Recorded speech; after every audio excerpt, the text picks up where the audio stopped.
Hi friends, કેમ છો? આપનું સ્વાગત છે મારા કિચનમાં. આજે આપણે લીલી મકાઈનું શાક બનાવીશું. અહીંયા મેં 2 મકાઈના દાણા કાઢી નાખ્યા છે અને તેને ધોઈને સારી રીતે સાફ કરી દીધા છે. હવે આપણે તે દાણાને કુકરમાં બાફવા માટે મૂકવાના છે. મકાઈના દાણાને સારી રીતે અહીંયા હું 2 મકાઈ યુઝ કરી રહી છું. દાણાને સારી રીતે કાઢી નાખ્યા બાદ હવે તેમાં થોડું પાણી અને થોડું મીઠું એડ કરવાનું છે. આ મકાઈના દાણા લીલી મકાઈ છે એટલે બફાતા વાર નહીં લાગે. 4 વિસલમાં તો આ મકાઈના દાણા બફાઈને રેડી થઈ જશે. હવે આપણે તેને ઢાંકણ ઢાંકીને 4 વિસલ થવા દેવાની છે.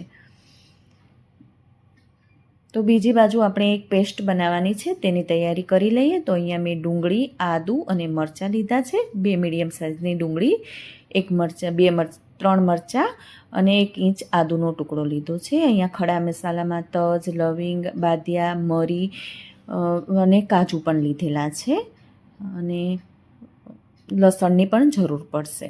તો આપણે હવે એક પેસ્ટ બનાવવાની છે. પેસ્ટ બનાવવા માટે મેં અહીંયા સૌપ્રથમ એક કડાઈમાં 1 ચમચી જેટલું તેલ ગરમ કરવા મૂક્યું છે. આ તેલ ગરમ થાય એટલે આપણે સૌપ્રથમ જે 1 ઇંચ આદુનો ટુકડો લીધો હતો તે નાખી દઈશું. ત્યારબાદ આપણે 7-8 લસણની કળી નાખી દઈશું. મરચાં,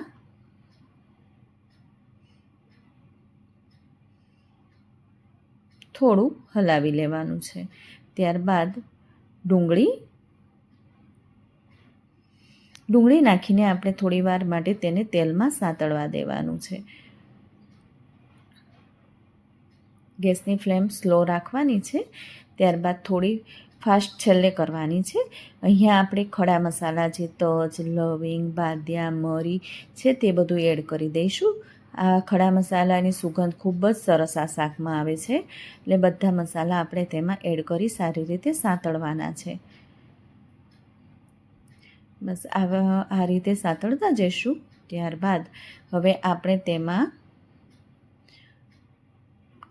ટોમેટાં એડ કરવાના છે. અહીંયા મેં નાના 2 ટામેટાં લીધા હતા, તે એડ કરી રહી છું હું. અને હવે આ બધા મસાલા આપણા આમાં એડ થઈ ગયા છે. હવે આપણે તેને ધીમા તાપે સાતળશું. કાજુ છે, 7-8 પીસ જેવા કાજુના લીધા છે, તે પણ હું આમાં નાખી દઈ. ત્યારબાદ હવે આપણે આને ધીમા ગેસે સતત સાતળતા રહેવાનું છે. આને ખડા મસાલાની સુગંધ ખૂબ જ સરસ શાકમાં આવી જાય છે અને આ રીતે સાતળવાથી અને આની પેસ્ટ બનાવી શાકમાં નાખવાથી ખૂબ જ સરસ શાકનો ટેસ્ટ પણ આવે છે. થોડી વાર માટે તેને હલાવતા રહેવાનું છે અને આપણી આ બધા મસાલા આ રીતે સતળાઈને તૈયાર થઈ ગયા છે. ડુંગળી પિંક કલરની થઈ ગઈ છે, ટમેટાની છાલ ઉપર આવી ગઈ છે અને આપણે હવે આ બધા મસાલાને એક બાઉલમાં લઈ લેવાના છે.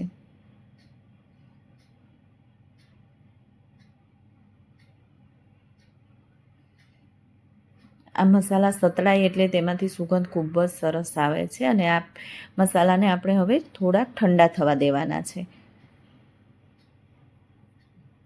ઠંડા થાય ત્યારબાદ આપણે તેની મિક્સરમાં પેસ્ટ બનાવવાની છે. તો આપણી આ બાજુ મકાઈ પણ બાફીને રેડી થઈ ગઈ છે. આ મકાઈ સરસ મજાની બફાઈ ગઈ છે. હવે મકાઈમાં જે વધારાનું પાણી રહેલું છે તેને આપણે કાઢી નાખવાનું છે.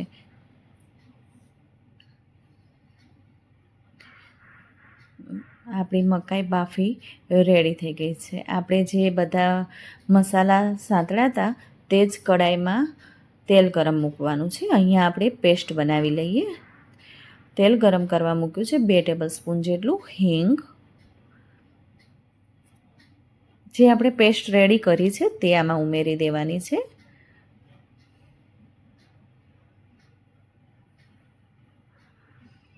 બધી જ પેસ્ટ આમાં નાખી આપણે તેને હલાવતા રહેવાનું છે.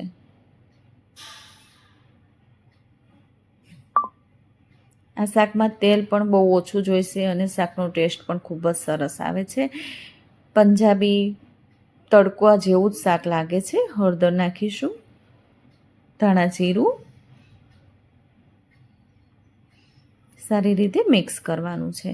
પંજાબી શાકને પણ ભૂલવી દે તેવું આ શાક બનીને તૈયાર થશે. નાના મોટા સૌને ખૂબ જ ભાવે એવું આ શાક બનીને રેડી છે. અને આ પેસ્ટ નાખવાથી શાક બનાવતી વખતે કોઈ બીજું કશું નાખવાનું રહેતું નથી અને ફટાફટ શાક બનીને રેડી થઈ જાય છે. મીઠું નાખીશું.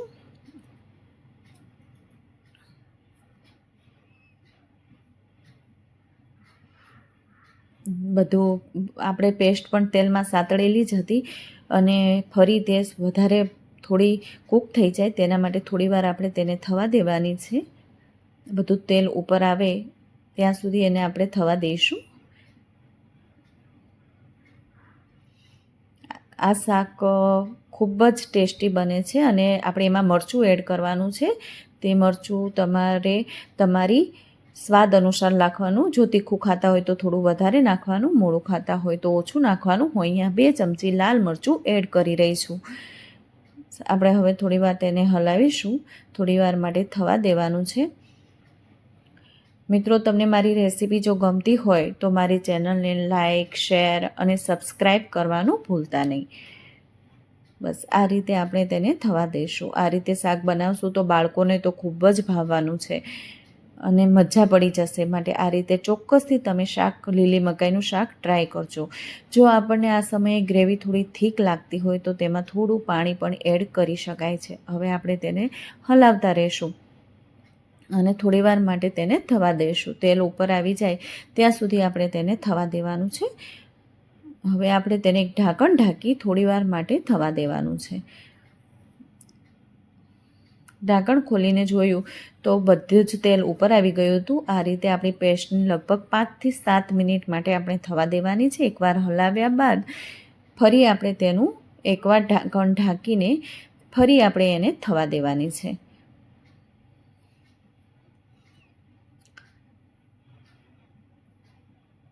તો બધું તેલ સરસ ઉપર આવી ગયું છે. બધા મસાલાઓની સુગંધ પણ બહુ જ સરસ આવી રહી છે. તો આપણે આ પેસ્ટ સંતળાઈને તૈયાર થઈ ગઈ છે અને આપણે જે બાફીને મકાઈ રાખી હતી તે મકાઈ આપણે તેમાં એડ કરી દેવાની છે. બધી જ મકાઈમાં ગ્રેવીમાં સારી રીતે મિક્સ થઈ જાય તે રીતે આપણે તેને હલાવી લઈશું. અત્યારે લીલી મકાઈની સિઝન છે અને લીલી મકાઈ ખૂબ જ સારા પ્રમાણમાં આવતી હોય છે. તો આ રીતે શાક બનાવીને ખાવાની મજા આવશે. તો હવે હજુ મને થોડું થીક લાગ્યું ગ્રેવી, તો મેં થોડું પાણી ઉમેર્યું. જે પ્રમાણે તમને થિકનેસ લાગે, ઓછી કરવી હોય એ પ્રમાણે તમે પાણી એડ કરી શકો છો. બસ આ રીતે આપણે તેને થોડીવાર માટે હલાવીશું અને મિક્સ કરીશું. 3-4 મિનિટ મકાઈના દાણા નાખ્યા પછી આપણે તેને થોડીવાર માટે 3-4 મિનિટ જેવું થવા દઈશું.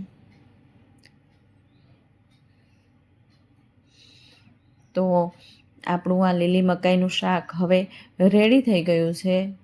તો આપણે તેને ગરમા ગરમ ખાવાની મજા આવે તેવું આપણું શાક રેડી છે. તે શાક ઉપર આપણે થોડા ધાણા નાખીશું અને એક સર્વિંગ બાઉલમાં લઈ લઈશું. તો આપણી મકાઈનું શાક રેડી છે. સર્વિંગ બાઉલમાં હવે હું 1 ચમચી ફ્રેશ મલાઈ રાખી રહી છું. જે ફ્રેશ મલાઈ આવે છે તે જ લેવાની છે અને થોડું ચીઝ ખમણીને લેવાનું છે.